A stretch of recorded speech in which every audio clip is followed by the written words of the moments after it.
Diploma o diskarte? Pakinggan natin sila kung sino ang tama at magaling. So, diploma o diskarte?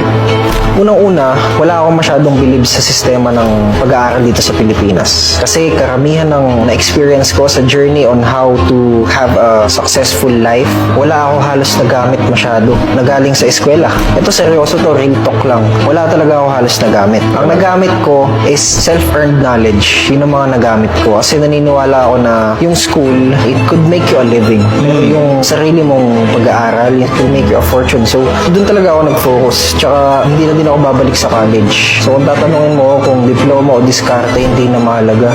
Diploma daw diskarte. Puta ang tunog ng usapan na to, no? Tinatanong pa ba yan, ha? Ito point of view ng isang hindi rin nakapagtapos. Wala rin akong diploma, guys. Lahat ng supporter ko, lahat na nakikinig sa akin, lahat na nanonood ng videos ko, lahat na nanonood ng live ko, lagi kong sinasabi sa mga bata, mag-aral kayo, tapusin yung pag-aaral na kumuha kayo ng diploma. Bakit? Ano pinakauna kong rason?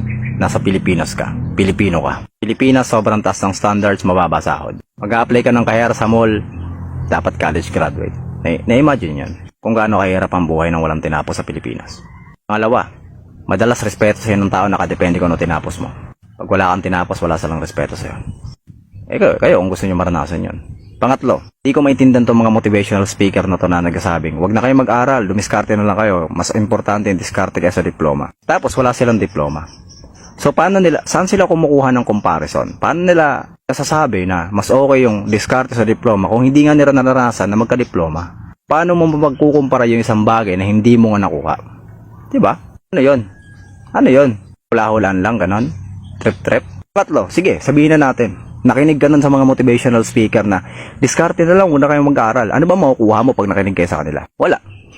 Motivation lang na huwag na kayo mag-aaral. Yun lang naman ibibigay nila sa inyo. Tapos gagawin lang nilang sample yung mga buhay nila na ako nga ganito, ako nga ganyan, ako nga ganito, ako nga ganyan. Tapos ikaw naman, tanga ka, nakalimutan mo na magkaiba kayo ng buhay. Nakalimutan mo na magkaiba kayo ng utak. Nakalimutan mo na magkaiba ng takbo yung buhay nyo. Nakalimutan mo yung mapait na katotohanan na hindi porket kaya ng iba, kaya mo rin. Kasi magkakaiba tayo ng pagkatao. Diba? In the end, isi-seminar ka ba nila kung paano nila diniskartehan yung buhay nila? Hindi. Ituturo ba nila sa'yo kung paano yung diskarte? Anong klaseng paghihirap ang pinagdaanan nila? Hindi. Lagi lang naman nilang ulit-ulitin sa'yo mga success na nila eh. Yun lang naman. Diba? Yung hirap, sasabihin ba nila sa'yo? Hindi. Pag nag-aral ka, ano makukuha mo pag nag-aral ka? Diploma. Diba? May armas ka na agad paglabas mo sa tunay na buhay. Unlike dun sa mga motivational speaker, tangina yung pag-aaral, makakakuha ka rin ng diskarte ron. Nyo ba alam sa college, putang ina, doon kayo tinuturuan ng mga simpleng diskarte sa buhay? Kasi yung sample, ha? So sample, bobo ka, may thesis kayo, automatic dapat nagapak ka kasi bobo ka, diba? Siyempre, didiskarte ka ngayon. Sabi mo sa grupo mo, pre, kahit tagaluto na lang ako kanton, pre, kahit runner na lang ako. Yun, pasado ka kahit bobo ka. Diskarte. Making something out of nothing, diba? Makakapag-adjust ka, kahit kakaunti lang yung meron ka. Yun ang diskarte. At yun ang makukuha mo sa college. Mas mabuti pa yung kolehiyo, tuturuan ka ng diskarte. Kaysa doon sa mga putang ina motivational speaker na yan, mga walang kwenta.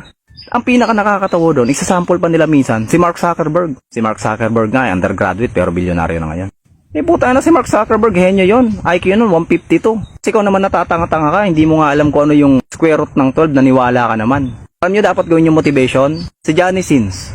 Si Johnny Sins, naging doktor na, nag-abogado pa. Hindi pa siya nakontento, nagpulis pa siya. Fireman.